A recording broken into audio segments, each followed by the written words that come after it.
धर्म, सत्य, त्याग, प्रेम और कर्तव्य ये केवल शब्द नहीं हैं, ये उस सभ्यता की नींव है जिसे संसार भारत के नाम से जानता है। और इन सभी आदर्शों को अगर किसी एक महाकाव्य ने मानव जीवन के सबसे सुंदर रूप में दुनिया के सामने रखा है तो वह है श्री रामायण। यह केवल एक धार्मिक ग्रंथ नहीं है, यह मानव सभ्यता का दर्पण है। एक ऐसा महाकाव्य जो हजारों वर्षों से इंसान को जीना सिखा रहा है कि कैसे पुत्र बनना है, कैसे भाई बनना है, कैसे पति बनना है, कैसे राजा बनना है और सबसे महत्वपूर्ण कि कैसे एक इंसान बनना है। जब संसार में यह अहंकार बढ़ता है, जब सत्ता सत्य को कुचलने लगती है, जब अन्याय धर्म पर भारी पड़ने लगता है, तब इतिहास के अंधकार को चीरते हुए एक प्रकाश का जन्म होता है। वो है मर्यादा का प्रकाश, धर्म का प्रकाश, सत्य का प्रकाश, और वही प्रकाश है प्रभु श्री राम। लेकिन रामायण केवल भगवान की कथा नहीं, यह मानव मन की यात्रा है। एक पुत्र का संघर्ष है, एक स्त्री का धैर्य है, एक भाई का समर्पण है, एक भक्त की भक्ति है और एक राजा की मर्यादा।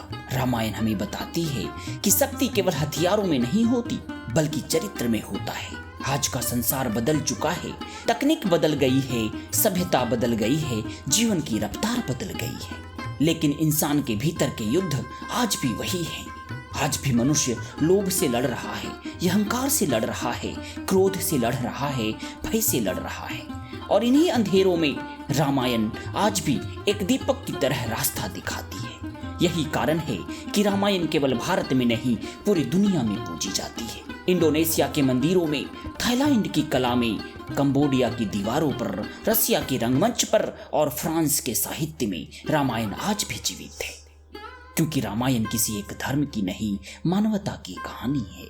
सबसे पहले महर्षि वाल्मीकि ने संस्कृत में रामायण की रचना की थी, लेकिन समय बदला और फिर एक संत ने सोचा कि अगर राम केवल पुस्तकों में रह गए तो आम इंसान तक उनका आदर्श कैसे पहुंचेगा।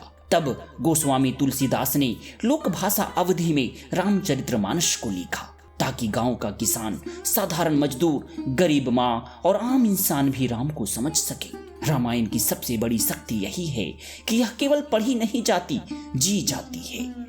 जब कोई पुत्र अपने माता पिता के लिए त्याग करता है, वहाँ रामायण है। जब कोई भाई अपने भाई के लिए सब कुछ छोड़ देता है, वहाँ रामायण है। जब कोई स्त्री हर कठिनाई में मर्यादा और धैर्य बनाए रखती है, वहाँ सीता है। जब कोई इंसान सत्य के लिए पूरी दुनिया से लड़ जाता है, वहाँ राम है। और जब कोई भक्त अपने प्रभु के लिए असंभव को संभव कर देता है, वहाँ हनुमान है। हनुमान केवल शक्ति के प्रतीक नहीं, वे समर्पण है, विश्वास है, भक्ति है। रामायण हमें सिखाती है कि रावण केवल लंका में नहीं रहता, रावण हर उस मनुष्य के भीतर रहता है जहाँ अहंकार है, जहाँ लालच है, जहाँ अत्याचार है। और राम भी हर इंसान के भीतर है, जहाँ सत्य है, जहाँ प्रेम है, जहाँ करुणा है, जहाँ धर्म है।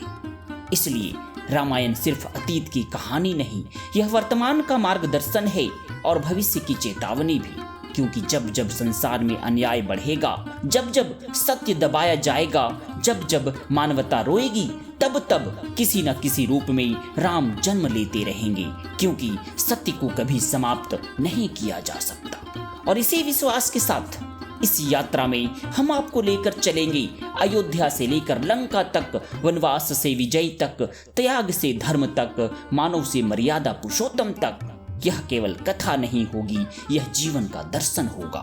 रामायण के हर पात्र के पीछे छिपे मनोविज्ञान को, हर घटना के पीछे छिपे जीवन संदेश को और हर श्लोक के पीछे छिपे सत्य को हम साथ मिलकर समझेंगे।